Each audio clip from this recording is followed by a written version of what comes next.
control of all the vehicle's critical functions. Start. 2.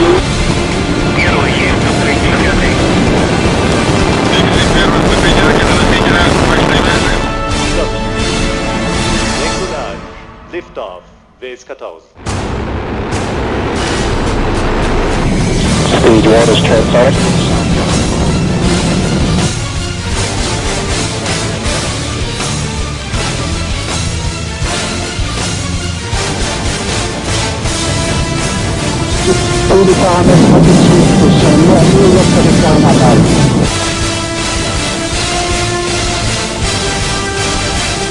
When this happened, it was like, bada boom! Landing legs have deployed.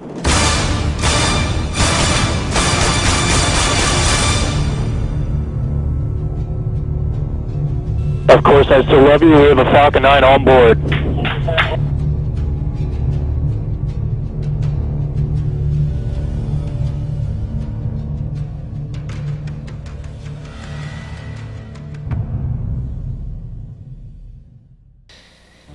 Hello everyone, today I'm gonna show you how rockets work. The first thing we need to know is that rockets relieve to work in the third law of Newton.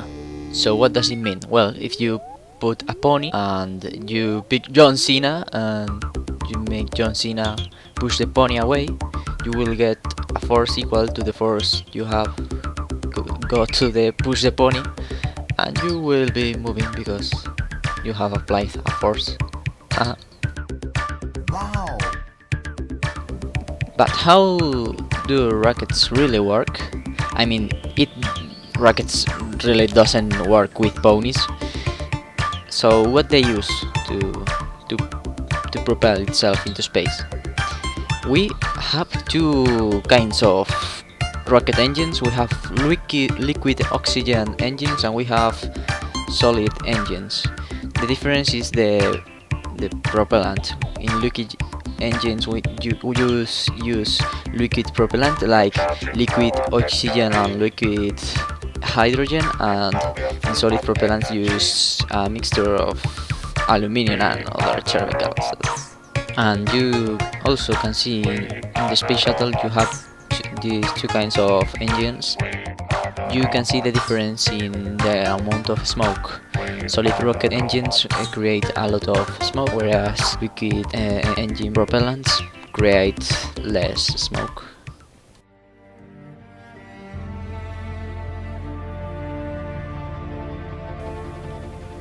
So we are going to play a game called Kerbal Space Program, and it's basically a space simulator.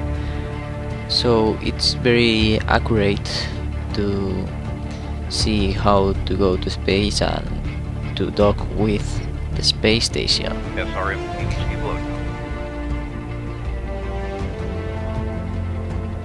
15,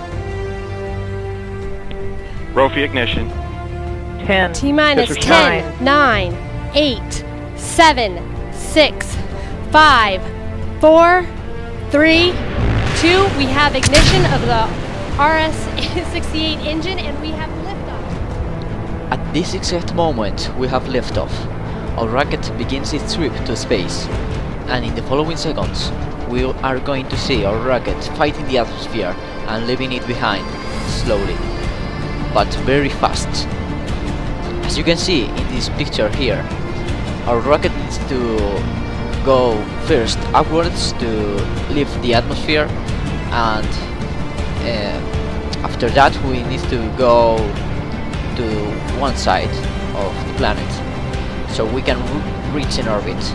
And believe it or not, with your physics level you can actually calculate the velocity you have to reach to get an orbit.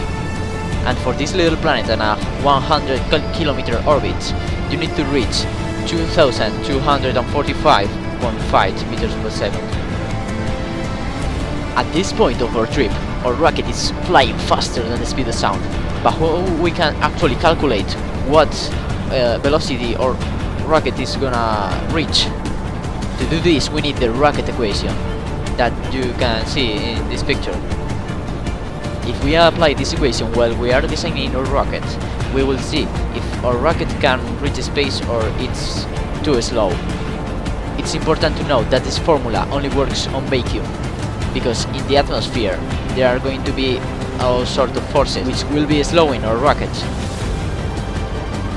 Now, the rocket is going so fast that a thin layer of the atmosphere which is in front of the rocket is creating a plasma which is very, very hot. Luckily we have a protective firing which will help our little astronaut to not burn up. At this point we cut off the engine because we have achieved an apoapsis high enough. Our apoapsis is the highest point of our orbit. And now we have seen the fading separation and the escape tower being jettisoned from our rocket.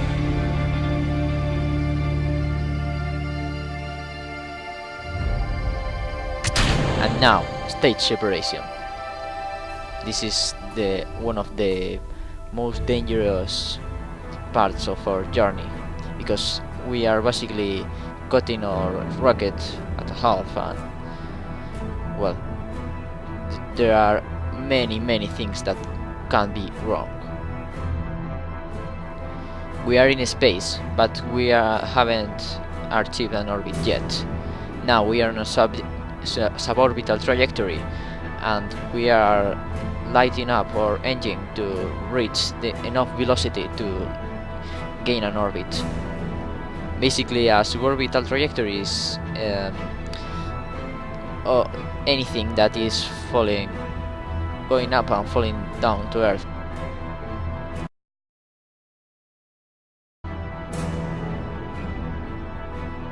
Our rocket engine is rather slow because in space you want things to be efficient. You don't need to have a very large acceleration because you don't have any atmosphere, so there isn't any drag. At this point we are raising our periapsis, which is the lowest point of our orbit and also the fastest point of our orbit. Now we are in an orbit because our periapsis is out of the planet. As you can see here, the space station is in front of us, but in orbital mechanics and in orbits you need to, in order to go faster, you need to go lower, and if you are lower than the space station you will eventually reach somewhere near the station. This thing is called Hoffman transfer orbit. Now the things that are going on now are just, well, some course corrections and matching our inclination to the inclination of the orbit of the space station, and we are getting an encounter.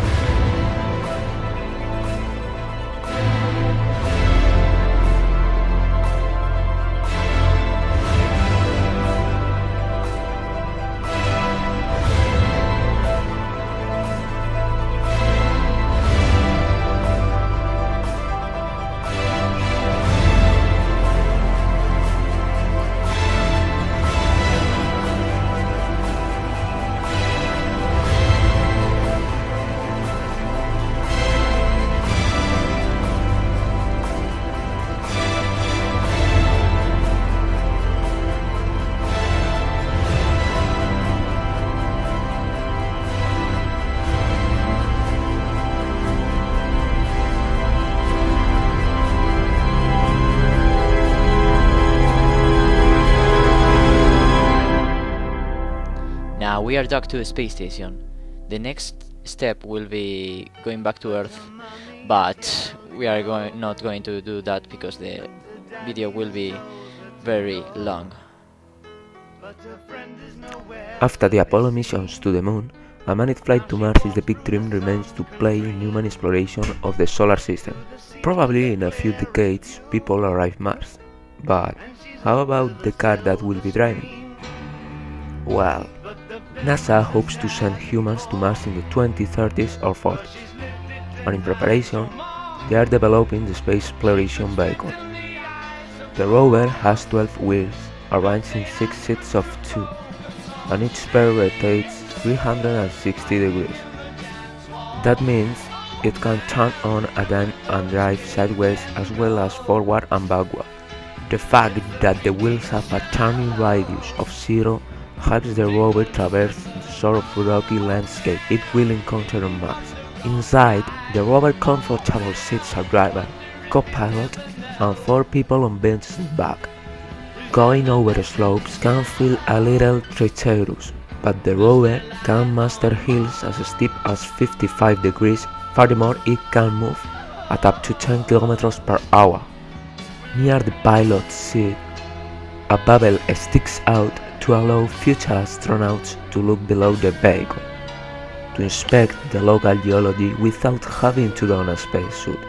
And speaking of spacesuits, they are connected to the rover via an airlock, so astronauts can easily suit up to go outside. To conclude, say that the next version of the rover will drive slightly faster, at about 20 km an hour.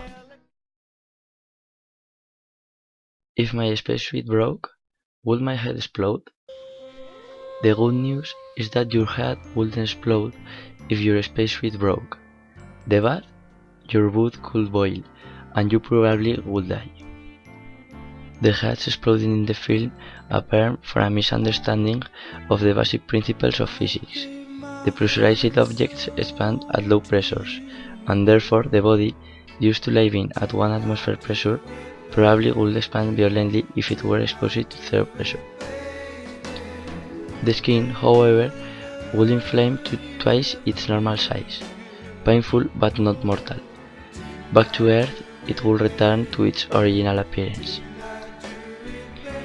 The blood boiling is a bit more problematic. Scientists are divided. It is proved that the boiling point of the liquid decreases as the pressure drops. At 0 pressure, the body, which is at 37 degrees, provides enough heat to boil the blood. But there are scientists who have a powerful counterargument. The circulatory system is a closed circuit, so the heartbeat provides a constant pressure. In addition, blood vessels are elastic, so that the blood will be relatively compressed.